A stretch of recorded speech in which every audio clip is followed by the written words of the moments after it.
Fala pessoal, tudo bem com vocês? Comigo tudo muito bem, vocês estão em mais um Capital de Valor e hoje eu vou falar sobre um assunto que muitas pessoas comentam, muitas pessoas me pedem inclusive, para falar sobre investimentos para pessoas iniciantes.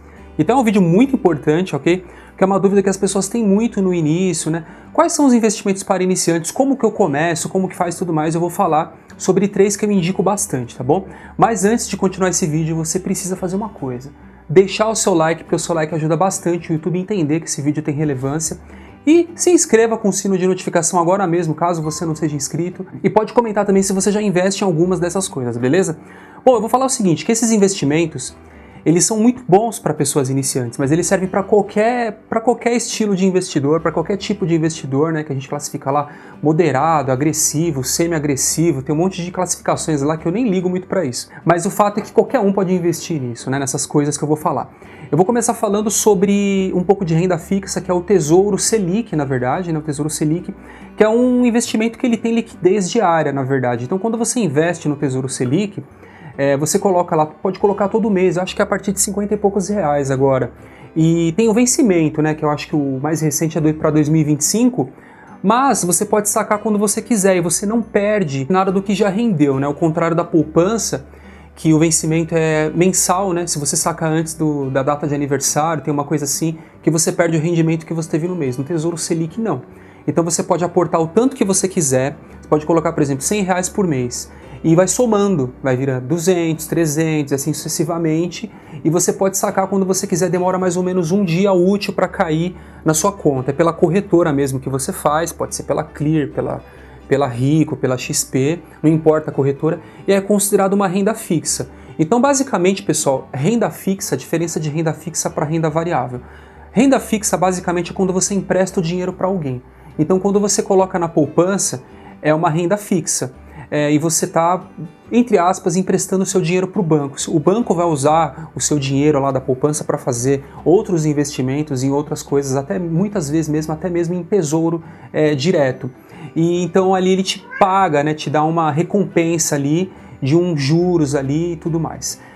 Você tem que prestar atenção quando você for investir em renda fixa, se esse investimento está pagando pelo menos 100% do CDI, né? Que muitas vezes, por exemplo, a poupança não paga, é sempre um pouco menos, então vai render menos que o CDI, então por isso que a poupança paga tão pouco hoje em dia e a taxa Selic, né, tá na mínima histórica, né, então eu acho que o Tesouro Direto ainda compensa bem mais que a poupança, ainda paga pelo menos 100% do CDI, tá bom? O segundo investimento para iniciantes que eu vou falar são os CDBs, então são quando você empresta dinheiro para banco, né, basicamente isso. Então tem alguns bancos ali que são bancos não tão expressivos, como Bradesco, Itaú, alguns bancos pequenos, por exemplo, um Banco Pecúnia, né? Você vai lá, entra pela corretora mesmo, né? Você vai colocar em renda fixa, você vai ver quais são os CDBs que tem.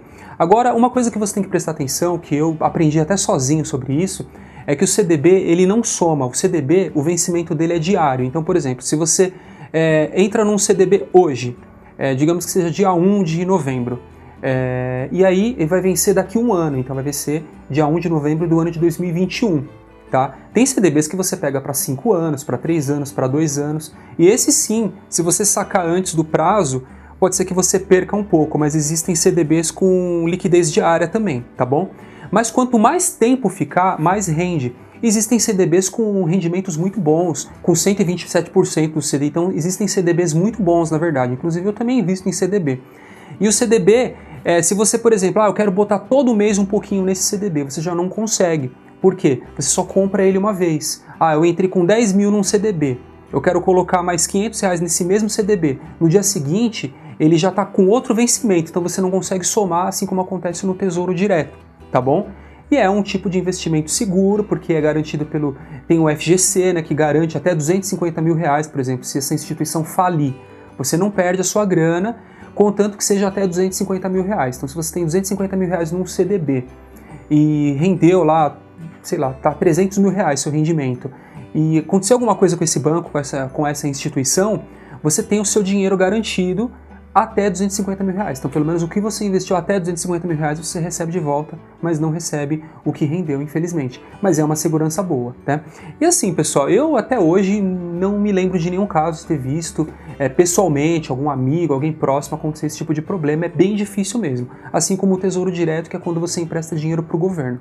Então é muito mais fácil uma instituição falir do que o governo, né, do que o país falir, né, digamos assim. Por isso que o Tesouro Direto ainda é um investimento bem conservador e o mais seguro do Brasil, pelo menos assim eu acho, né. A poupança mesmo já foi confiscada lá nos anos 90 e muitas pessoas que acham que a poupança é o mais seguro do mundo, você vê que a poupança mesmo já foi confiscada, né. E agora o terceiro e último investimento para iniciantes, que inclusive eu gosto bastante, são os fundos imobiliários. Quando eu comecei esse canal, realmente eu não investia, passei a estudar o tema bastante e comecei a comprar fundos imobiliários e hoje eu acho que é bem promissor, tá bom? O fundo imobiliário não é uma renda fixa, é uma renda variável, mas é uma renda variável e renda fixa ao mesmo tempo. Vou dizer por quê. Lógico, é uma renda variável, mas é o mais próximo, é o mais parecido com renda fixa que eu conheço. Por quê? Porque a oscilação dos fundos imobiliários, elas são muito pequenas, tanto para baixo quanto para cima, porque não tem liquidez o tempo todo, né? As pessoas não estão vendendo e comprando o tempo todo, negociando o tempo todo para fazer especulação como acontece com ações.